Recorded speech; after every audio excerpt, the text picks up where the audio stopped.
여러분, 뇌를 알면 여러분 모두가 공부의 신이 될 수 있습니다.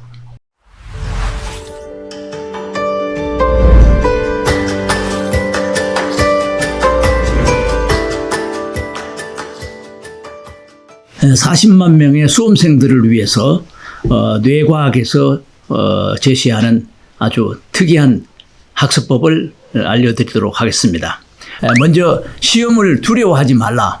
시험은 뇌를 발달시키고 인간 능력을 평가하는 없어서는 절대로 안 되는 제도입니다. 뇌는 겁을 내거나 놀라거나 무서워하면 뇌의 능력이 정상적으로 발동되지 않습니다. 그래서 시험을 맞이했을 때 긴장하는 것은 좋습니다. 왜냐하면 주의력을 일깨우고 집중력에 도움이 되고 또 뇌가 긴장하는 것은 좋아합니다. 그래서 늘 할 수 있다, 해보자 라고 긍정적으로 생각을 하면은 뇌 속에서 전기 작동이 일어나고 화학적인 또 그리고 신경 전달 물질이 이제 공급이 되고 그리고 신체 에너지가 지원이 됩니다. 그래서 절대로 시험을 두려워해서는 안 됩니다. 두 번째는 잠자면서 공부하라. 시험 준비를 위해서 잠들을 많이 설치고 잠이 부족하다는 얘기를 많이 하죠. 그렇지만은 뇌는 잠자면서 공부하는 데에 큰 비밀이 있습니다. 왜냐하면은 낮에는 의식적으로 많은 공부를 이렇게 선생님을 통해서 책을 통해서 배웁니다. 그러나 잠자기 전 잠자는 속에서는 그것을 스스로 눈을 감고 생각을 하면 하나하나 정리가 됩니다. 이것이 자동적으로 외워지는 하나의 방법입니다. 그래서 잠자면서 공부하면은 뇌가 가장 좋아하기 때문에 낮에 이해가 안 되던 것이 밤에 잠을 자면서 그걸 곰곰이 생각하면 그렇구나 그게 이해가 되고 그래서 이해되는 과정이 거쳐지면은 외워지기도 하는 것입니다. SMLCDA 학습법에 대해서 말씀드리겠습니다. 이 학습법은 고려대학교 뇌과학 융합센터장이신 조장희 박사님께서 만들었습니다. 예, 저가 같은 연구원이기 때문에 조 박사님으로부터 배워서 정말 우리 40만 수능을 앞두고 있는 우리 학생들에게 좋은 선물이 될 것 같습니다. 진짜 학습은 단순 암기가 아니죠. 뇌 속의 6가지 처리 과정을 거쳐야만 완전한 학습이 이루어집니다. 1차 청각피질, 2차 상위 측두피질, 3차 하위 두정엽 피질, 그리고 넘어가서 4차 전두피질, 5차 안화전두피질, 그리고 6번째 운동 전두피질. 그래서 1차, 2차, 3차, 4차, 5차, 그리고 6차 이 과정을 다 거쳤을 때 비로소 뇌의 완전한 학습이 이루어지는 것입니다. 완전한 학습은 우리가 선생님으로부터 배우는 지식을 메모하는 과정을 거치고 그리고 다른 여러 감각들과 연합이 돼 가지고 그리고 그것이 다시 전두엽으로 넘어가서 과거의 지식과 비교를 해서 이해가 되고 처리가 된 다음 이건 좀 길게 이루어지죠. 그리고 나서 그것이 뇌 속에서 확실하게 결정되고 그래서 그것이 확신이 섰을 때 비로소 완전한 학습이 이루어지는 것입니다. 그래서 2단계까지 메모를 잘 했다 하더라도 이 메모가 이 3단계에서 다른 여러 가지 요소들과 연관 학습, 연합이 되지 않으면은 확실하게 뇌가 그거를 정리를 못 합니다. 예. 그래서 확실히 자기 것으로 정립되는 여기까지 가야 되는데 메모만 하고 자기 것으로만 간직하고 있는데 여타 다른 정보와 연합하는 이 과정이 연관학습으로 하는 이 과정이 참 중요합니다. 근데 여기까지만 가서 또 해결되는 게 아니죠. 과거의 경험과 이게 생각을 해서 전에는 이랬는데 지금은 내가 이랬어 하고 과거의 경험과 비교를 해가지고 요 단계에서 인지가 거의 이루어지죠. 근데 여기서만 했다 하더라도 비율적으로 봤을 때 뭐 한 70%? 그렇지만은 다시 이제 중요한 것을 분류해 가지고 확실하게 확인하는 요 5번째 단계. 확실하게. 예. 그런데 이제 제가 저희 친구들 이제 서울대에 우수한 학생으로 들어갔던 친구들하고 대학원에서 같이 공부를 해보면은 이 과정을 여기까지 참 잘해요. 근데 자기 혼자서 개인적으로 만점이 나오고 완성한 것은 확인되었다고 해서 그것으로 충분한 건 아니죠. 왜냐하면은 환경이 바뀌어서 다른 환경에서 다른 사람과 부딪혔을 때 또 오차가 나올 수 있기 때문에 돌아가면서 자기가 아는 것을 설명해 보라는 거예요. 그래서 한 사람이 설명을 하고 너무 좋아. 그리고 또 다른 거는 다른 친구가 설명을 하고 내 차례는 내가 설명을 하고 그래서 완전히 공감을 했을 때 이거는 시험장에 가면은 100% 답안을 쓸 수 있는 그런 마지막 단계까지 되는 거죠. 그래서 요 단계에는 실제로 자기가 알고 있는 거를 가르쳐보고 실제로 발표를 해보고 하는 이 과정이 또 대단히 중요하고 그래서 여기까지가 되면은 완전히 자기가 배운 지식을 체험적으로 인식하게 되는 거예요. 여기까지만 계속되면은 학습 효과는 뭐 10배, 뭐 20배 계속 성장하죠. S는 요 가운데에 있습니다. 요 가운데는 S는 센소리. 이 뇌의 가운데는 시상 또는 탈라무스가 있어가지고 우리가 선생님으로부터 강의를 들을 때에 모든 강의 내용이 이 센소리를 통해서 뇌 속으로 1차적으로 들어옵니다. 그래서 요거는 짧게 들어가죠. 선생님이 강의를 하면 그냥 착착착착 지나가 버립니다. 그런데 우리 학생들은 그거를 놓치면 안 되죠.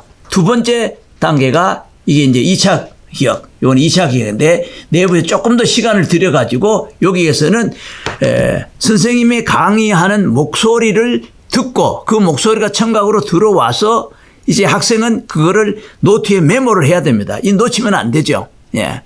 그래서 반드시 손으로 메모할 때 손의 움직임도 작동을 하고 그다음에 이제 청각으로 들어왔지만은 시각으로 글씨를 보고 때로는 글씨를 쓰기 때문에 청각과 시각과 손이 움직여서 여기에 2차 기억이 되는 것입니다. 아주 중요하죠. 그래서 이 메모를 놓치면 안 됩니다. 선생님이 아무리 강의를 잘해도 자기가 100% 이해를 했다 하더라도 뇌과학적으로 반드시 손으로 노트에 메모를 해야 되는데 어떻게 하다 보면 깜빡 놓치면 쉬는 시간에 친구의 노트를 보고라도 반드시 이 메모를 해야 됩니다. 또 잊어버리면은 집에 가서 곰곰이 생각하면은 그것을 다 메모를 찾아낼 수가 있습니다. 이것이 2단계 내부에서 좀 긴 시간 2차 기억을 하는 것입니다.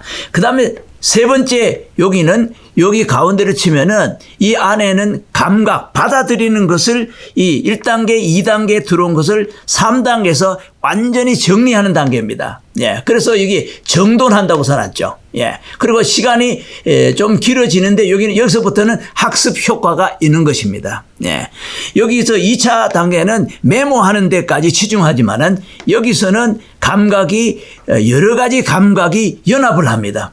연합을 해서 그래서 기초 언어 자기가 생각하는 언어 그래서 감각을 언어화시키는 것 그래서 변환하는 효과가 있습니다. 그래서 종합적으로 요약 정리할 때 자신만의 언어 자신만의 인지로 이렇게 변환하고 그리고 뇌의 어레인지 정돈하는 것입니다. 여기서 이제 감각으로 들어오는 것을 1단계 정리하는 단계가 여기서 이루어지죠.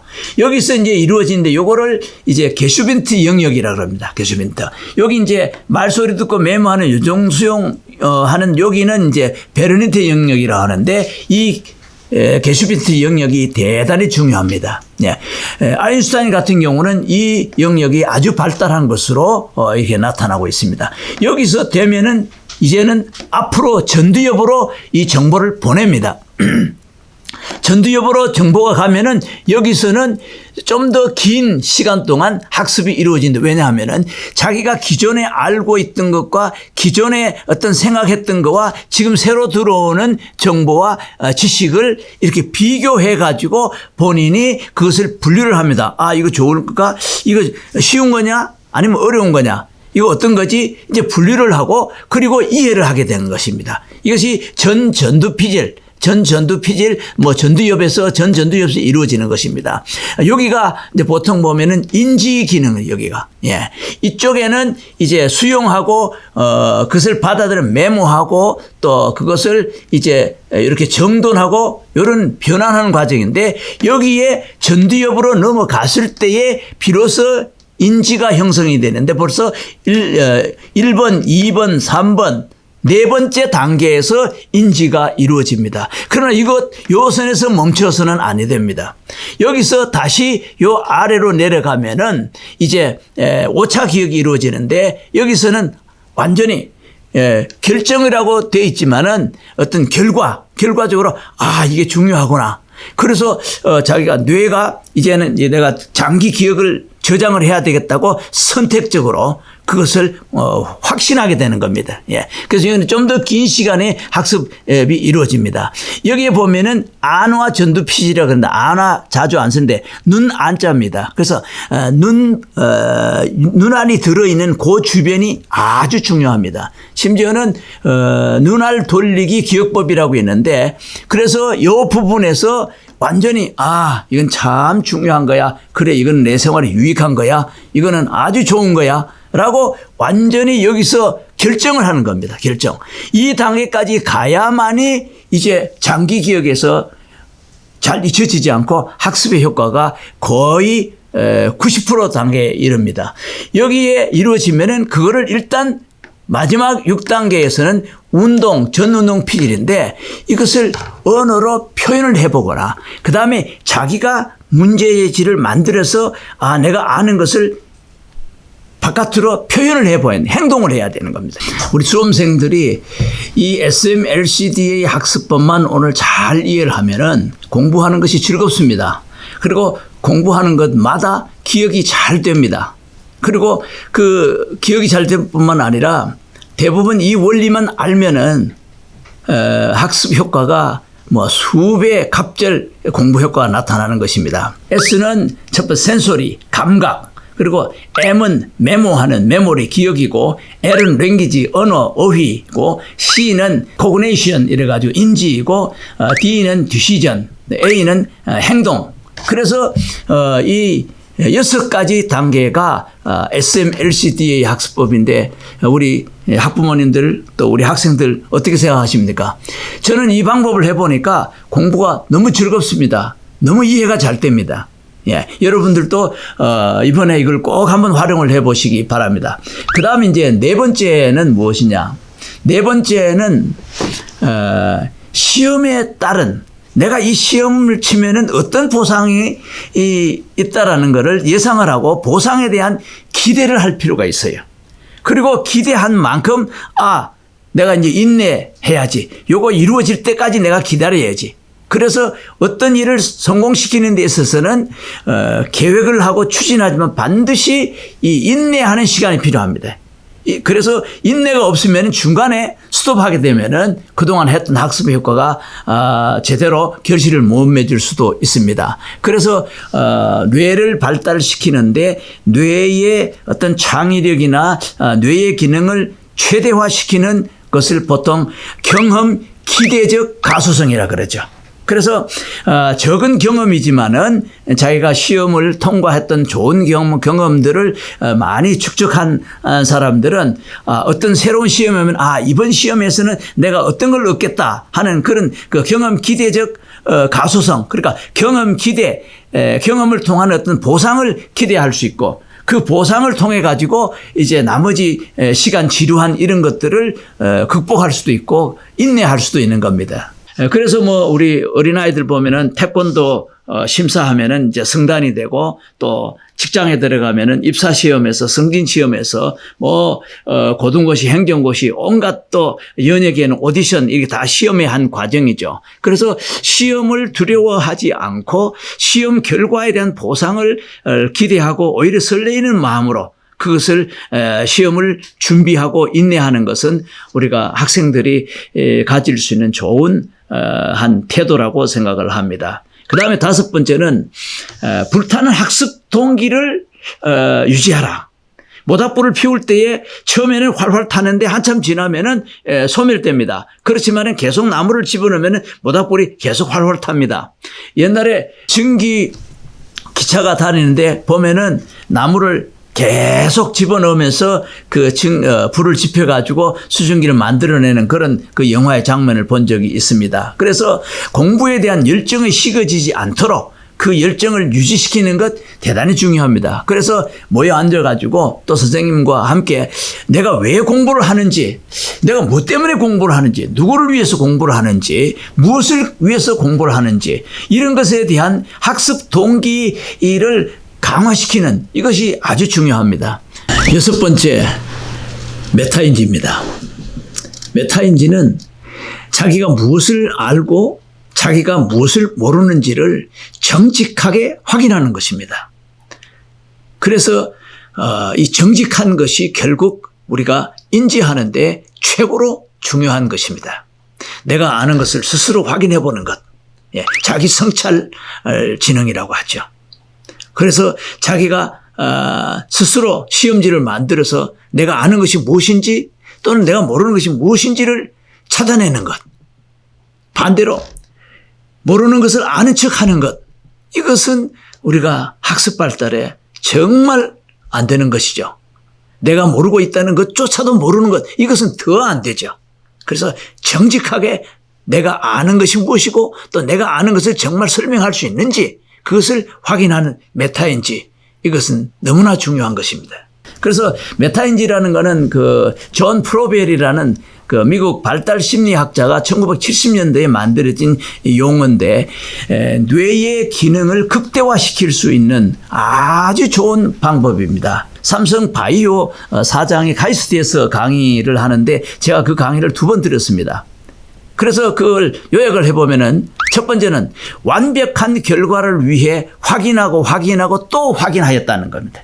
그리고 확인된 결과는 반드시 기록하여 시행착오를 또 줄이고, 그리고 어떤 일정한 규칙과 처리 과정을 정립해서 전체 참여했던 임원들이 공감하고 소통할 수 있도록 했다는 겁니다.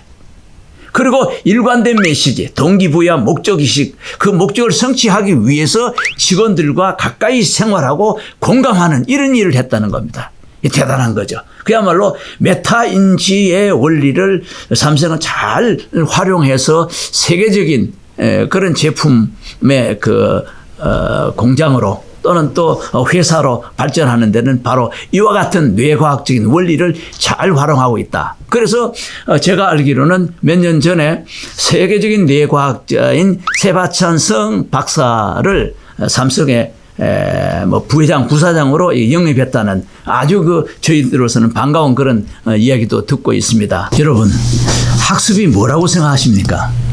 단순한 암기? 시험 수행 능력이라고 생각하십니까? 수능을 앞둔 우리 학생들과 또 학부모님들이 이 6가지를 잘 이해를 하신다면은 공부하는 것은 너무 즐거운 것이고, 공부를 통해서 오는 보상을 생각하면은 공부하는 자체가 스트레스 받지 않고 아주 재미가 있고, 그리고 공부에 좀 어렵다 하더라도 쉽게 배운 것은 쉽게 잊어버리고 어렵고 힘들게 학습한 것은 뇌에 남는다는, 이 뇌에 새기는 이런 과정을 우리가 여기 뇌를 통해 가지고 단계적으로 뇌과학자들이 연구해서 규명되어 있는 이 방법을 잘 활용한다면 시험을 만날 때에 그 두려움이나 그것보다는 오히려 이 시험을 통해서 내 꿈을 실현해야지.